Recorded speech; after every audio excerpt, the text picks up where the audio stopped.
Sup? So it's been a hot minute since I posted a video, and there's a lot going on in the world. Coronavirus, getting used to social distancing and self-isolation, working from home, playing some games. But now I'm back and ready to make some videos. And I'm announcing it here that it's coming every week. That's right, I said it. I'm gonna post here every week for as long as I can. Hopefully longer than 2 weeks. So if y'all remember last time I did my favorite genre, but this time we're doing something a little bit more specific. This time we're talking about Tokyo Ghoul. Let's get to it.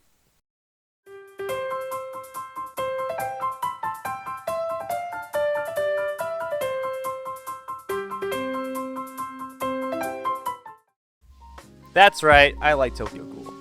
Well, at least most of it, that is. For those of you who don't know, Tokyo Ghoul is a manga series created by Ishida starting in 2011, which was later adapted into an anime in 2014. I was a junior back in high school when it first came out, and boy did Tokyo Ghoul get Annie Tumbler's panties soaking. To catch you up to speed, here's pretty much all you need to know. Meet Kaneki Ken. He lives in Tokyo. You know what else lives in Tokyo? Ghouls. Ghouls are people that eat people. But this realization doesn't seem to be enough to evacuate the whole city and cause a nationwide state of panic for whatever reason. Now Kaneki's here for two things, to read books and get pussy.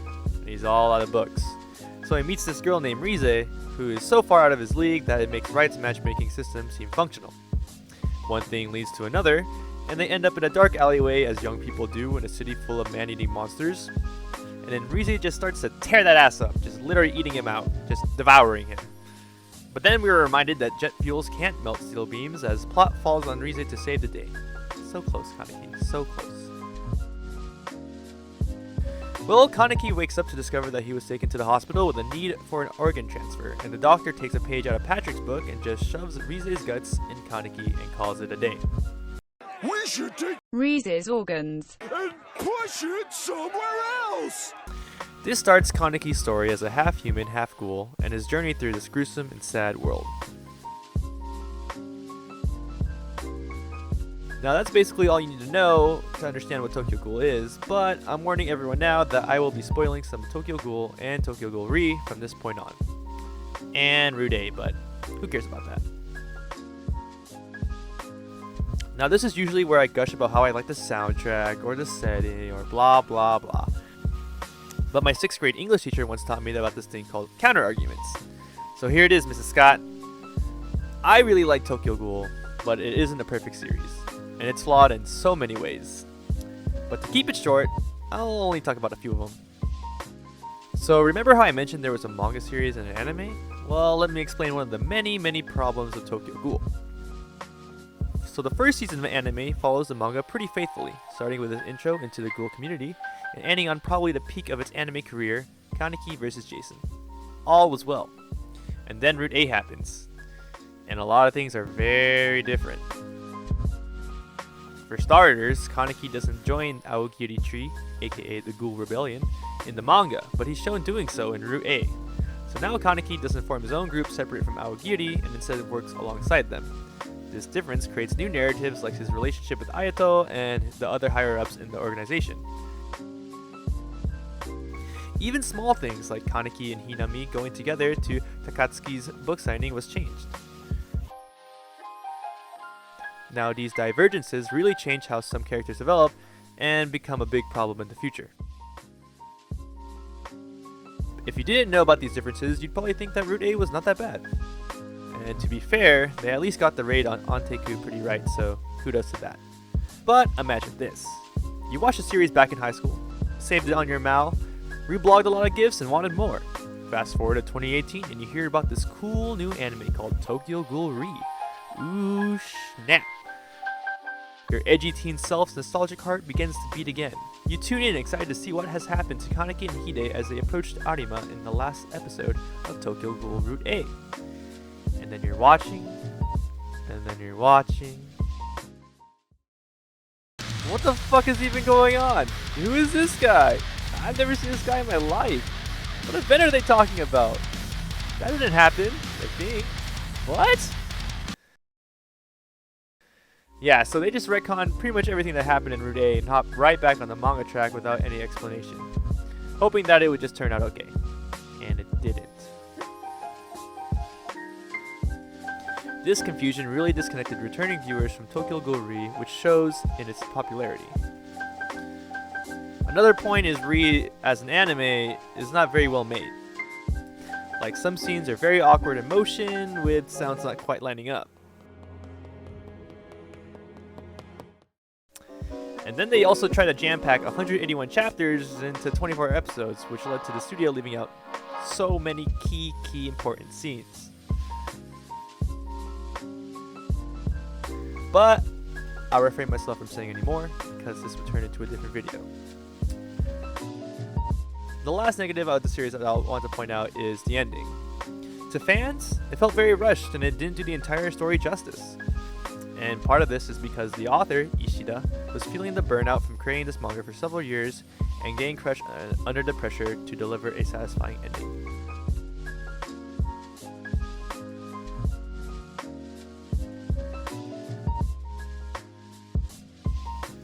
And that's okay. Honestly, I like the concept of the ending. It just had some pacing issues that left people feeling unsatisfied with the conclusion.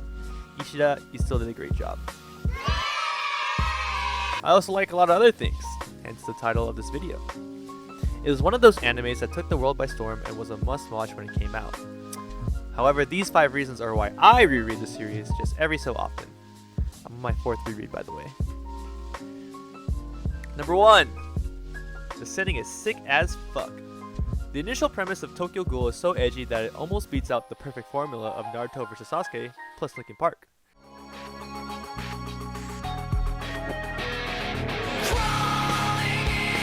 But you can't deny that it's very interesting. Superhuman cannibals trying to blend into normal everyday life in Japan, while detectives try to hunt them down to keep the peace, creates for awesome tension. There's always something happening. Either the CCG is making a move to hunt down a group of ghouls, or the Aogiri is raiding the ghoul prison to break out important key characters. Something's always going on because these two groups of people just can't coexist. A very big thematic element of two sides never coming to terms or trying to understand one another. Tokyo itself is also shown to be very big, and so much can happen within its walls. There's 24 different wards, with ghouls of all types inhabiting each ward, and a department of CCG per ward tracking them down. This really creates for a sense of scale, as ghouls and investigators traveling from ward to ward can shift the power immensely, and this shift allows for openings that each side can take advantage of. And since there's a literal metric ton of characters in this series, this expansion of Tokyo helps make the plot seem more realistic and organic. And the characteristics of ghouls themselves could have been just dudes with super strength and super speed. But the addition of the Kagune, and in turn the CCG's Quinquets, adds a unique flair on the action, which leads to more interesting and complex fights. And they look sick as fuck. Which leads me to my second point. Number 2. Everything looks sick as fuck. The aesthetic of Tokyo Ghoul is just so cool. The red pupils surrounded by black is something 13-year-old me would try to add to my Gaia Online character. The idea that every ghoul has a mask helps characterize them and adds flavor to their culture. Look here, you got the Ape Escape Gang, you got Who Let the Dogs Out, and you got It Chapter 3. Not only did the masks add functionality to cover Ghoul's identity, it allowed for a lot of creative freedom in adding to the overall theme of Tokyo Ghoul. I mean, who doesn't recognize his iconic look?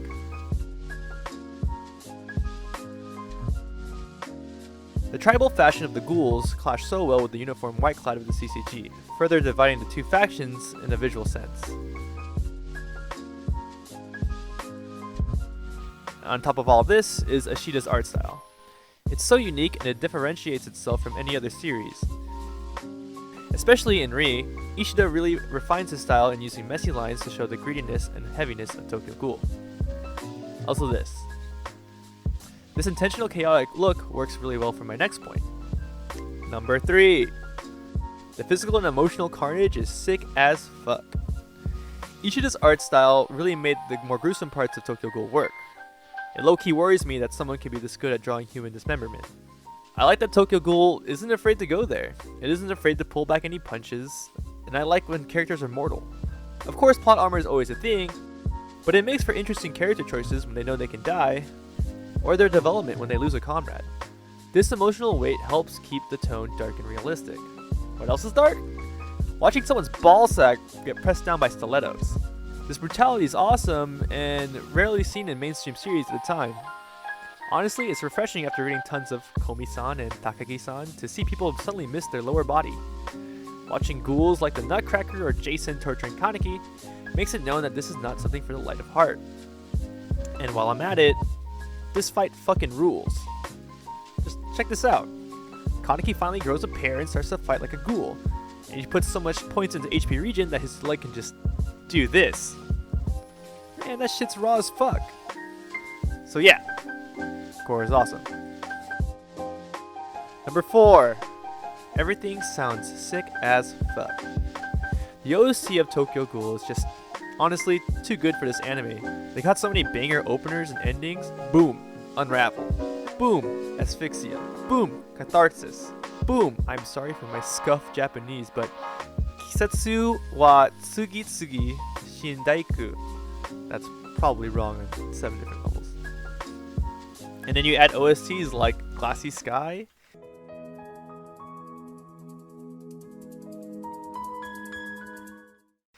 Licht und Schatten,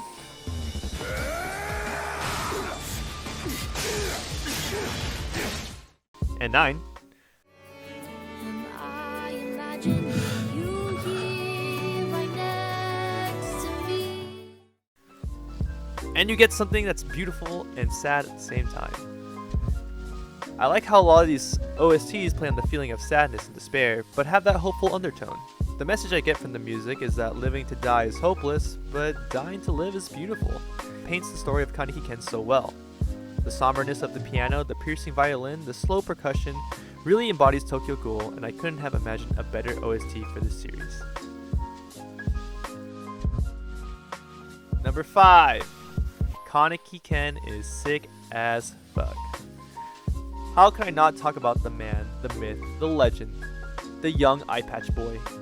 He goes through so much, and we see him at his highest points, and then we see him at his lowest ones too. At his core, he's just a nice guy that wants peace in the world, but would never risk himself to create it. But then he's thrust into a position where he can't look away from the war between the doves and the ghouls, and then we follow him as he learns about the ghoul life. He learns about power, its rewards, and its consequences. He learns about solidarity as he tries to fix everything by himself. He learns so much and grows from the crybaby from the first season to the real one-eyed king. A fight I talked about before, Kaneki vs Jason, is not only an awesome fight to watch, but it's the first meaningful change in Kaneki. It's the culmination of Kaneki finally accepting his ghoul part, and for the first time finally deciding what he's going to do in the world. Before all this, he was just content with working at Anteku, drinking coffee with the buds, and occasional book dates. Honestly, life was pretty good for him. Then he gets kidnapped, all of his bones are broken several times, he's forced to choose between the life of a mother and her son, and he had a pet centipede. His mental structure is just so horribly broken at this point and out of shape that you can see how twisted it becomes in this fight. But this is the turning point where Kaneki realizes the importance of power and starts acting for himself, as a protagonist should. Even though he suffers, honestly, shoutouts to his VA, Natsuki Hanai, he does an awesome job at suffering. He always tries for the sake of others. It's very satisfying to see him climb this mountain, to see him fall and stumble, only to get back up because his friends and his loved ones. He really owns up and fulfills his character arc. But let's forget about this part. This part didn't happen. Tokyo Ghoul is about a man's journey from black hair to white hair to combo number 2, back to black, and finally back to white. And while it wasn't the prettiest thing to watch, its redeeming qualities still made it a good series. Honestly, I would just get my nuts cracked for us to have just the slightest chance at some kind of Tokyo Ghoul brotherhood. Please, just grind them to dust. I'd do it for the people. But even with all its faults, I love this series to death. And if I was a ghoul, I would like my name to be Ass Eater because I just eat the ass of every victim.